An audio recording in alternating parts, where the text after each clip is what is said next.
Hi everyone, welcome to a Modern Love Language Quickie brought to you by Fun Factory. I'm Anne Hodder-Shipp and I am the author of Speaking from the Heart, 18 Languages for Modern Love, which is an updated and expansive approach to the love language concept. In this Quickie workshop, I'm going to give you some tips that you can start using today to explore a deeper connection to yourself and others. Before we do, let me introduce myself and also the concept of the ebook and the love languages themselves. That's me. I am a certified sex and relationships educator. I am also a dream work practitioner, and I am the lead educator at Everyone Deserves Sex Ed, which is an educational organization that provides empowered sex and relationships education to teens and adults. I worked in the sexuality field since 2007, and if you want to learn more about me and the work I do, you can visit my website at annehoddership.com. And I also wrote Speaking from the Heart, 18 Languages of Modern Love. That's it. That's what it looks like.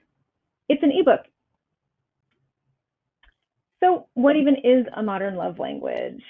It is ultimately a theory about the various ways that people can express and receive and also identify love. And I like to think of them like actual languages. So think about it. There are more than 6,500 world languages, and many of them actually have dialects, which are kind of like languages within a language. German has around 250 dialects. That's a lot. We're all ultimately communicating or saying similar things, but we are using different words, different movements, and different sounds to express them. And there's no single or correct or official way to do it. And the same goes for love. So why should you learn about them? I mean, technically, you don't have to. This is just one theory among many theories about the different ways that we interact with other people. But I like to use these because it helps us figure out, first of all, what we need ourselves to feel loved, which is something we don't always think about. We're not often encouraged to actually think about what we need to feel loved first. And it also lets us learn other ways to show love to other people. And it can also help us build and strengthen the various relationships in our lives, because it's tough to connect and communicate when we're speaking different languages.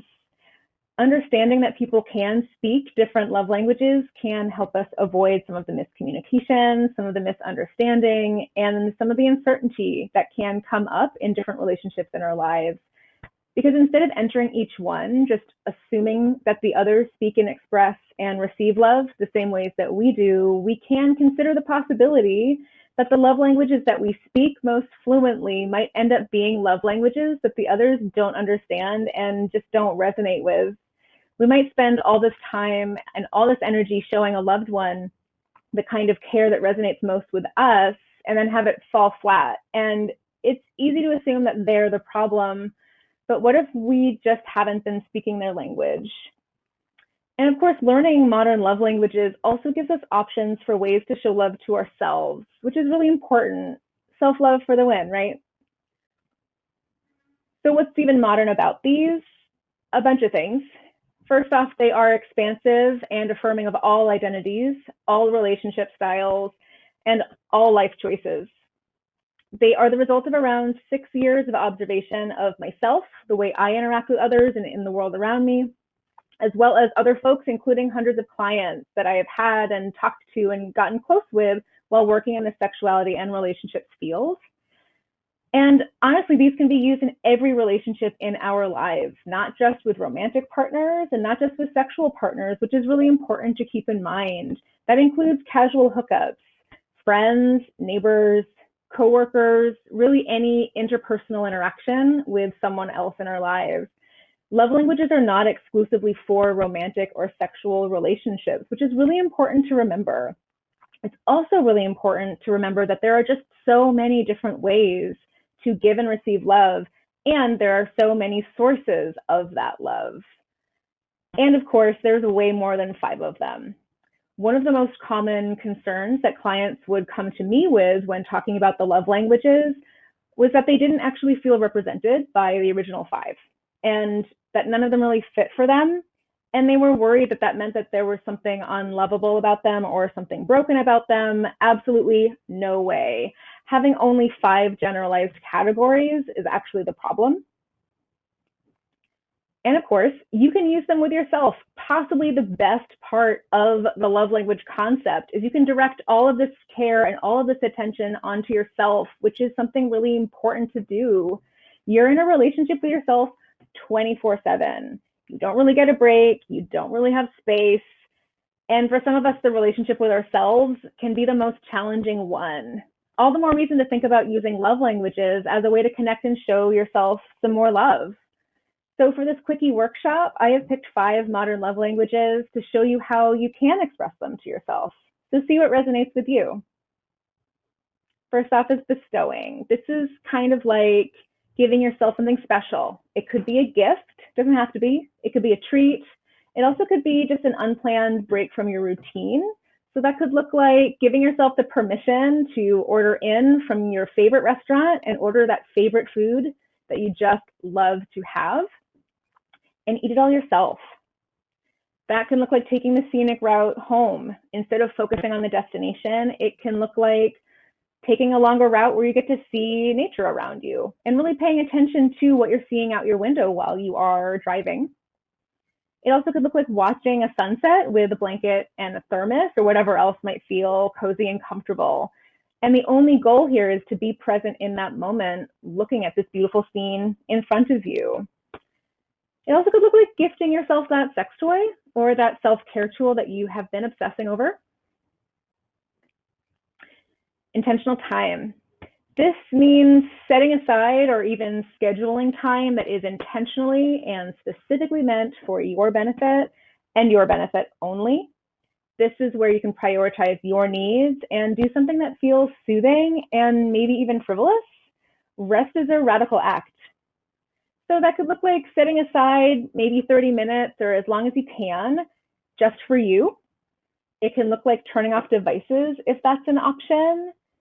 It also could mean shifting the setting, the scene in your room. So for example, lighting candles or shifting the scent in the room. You could burn some incense, or you could put essential oils in a diffuser or even use essential oils directly on your skin. It also could just look like doing like just something, even just one thing just for yourself that feels special or luxurious or frivolous or just plain fun. And platonic touch. This emphasizes self-touch, but actually is not sexual. It's a way to connect with your body that doesn't have any expectations, any other goals, than just feeling the sensation of your touch. So that could look like rubbing lotion on your body and really feeling what it's like to rub it in, like a self-massage. It also could look like putting oils or even body butter on parts of your body that don't always get attention. And that could be the soles of your feet, your heels, your elbows, your knees, and even being in the bath or the shower and really paying attention to how it feels as you're rubbing or scrubbing whatever you're using on your skin. It also can look like self-hugs or self-squeezes. That's a thing, and it's really powerful. I mean, this is even feeling really nice right now. It also could look like lounging with a weighted blanket, feeling that weight on you that doesn't require doing anything with your hands can actually be incredibly soothing. It also could look like snuggling with your pet if you have one. Thoughtful service is next. This is about doing something for yourself where you're the sole beneficiary. You get to benefit from it completely yourself. So it doesn't always have to be a chore or a task. Personally, I find that doing some sort of a chore that involves clearing my environment so that there's sort of like clear, open, comfort, no clutter is really a powerful way to show myself some love, but that's just me. And this can look in a variety of ways. It really can just be an action that's intentionally chosen because it means something to you, and maybe something that can actually help you feel lighter, maybe more joyful, satiated, or just prioritized. So that could look like cleaning your room, clearing the floor so you can see the rug or the floor beneath it. It could be like clearing out your living space, taking maybe the laundry off the couch, maybe putting some of those books or DVDs, do people watch DVDs anymore, away so that things are feeling in their right place. It could also look like cooking yourself breakfast or some other kind of food, even if it's just a snack that is special for you, and also focusing on, don't share it, it's yours. You made this for yourself. It also can look like scheduling intentional time for yourself. That is a thoughtful, really powerful service. And last but not least, undivided attention. This can be tricky for those of us with neurodiverse brains or busy lives, like working in childcare, having to take care of kids while working at home. So you get to decide how to make this work for you, how this feels good for you. There really are no rules. You can think of these like frameworks to follow. So this is a chance to focus on yourself without some of the distraction or some of the noise or other responsibilities that can get in the way of meeting our own needs and deprioritizing our needs as though we're not also responsible for them. So that can look like telling yourself an affirmation and doing it in a mirror so that you can actually see yourself do it. And maybe if you're brave enough, even make eye contact with yourself. There's something really powerful about not just hearing a kind, affirming comment in your own voice, but also watching yourself and seeing yourself say it. It's a really powerful form of self-love. It also could look like meditating or breathing or doing some breath work in a quiet room. It also could look like turning off that podcast or that TV show that's always playing in the background. And if you're feeling personally attacked, I am too.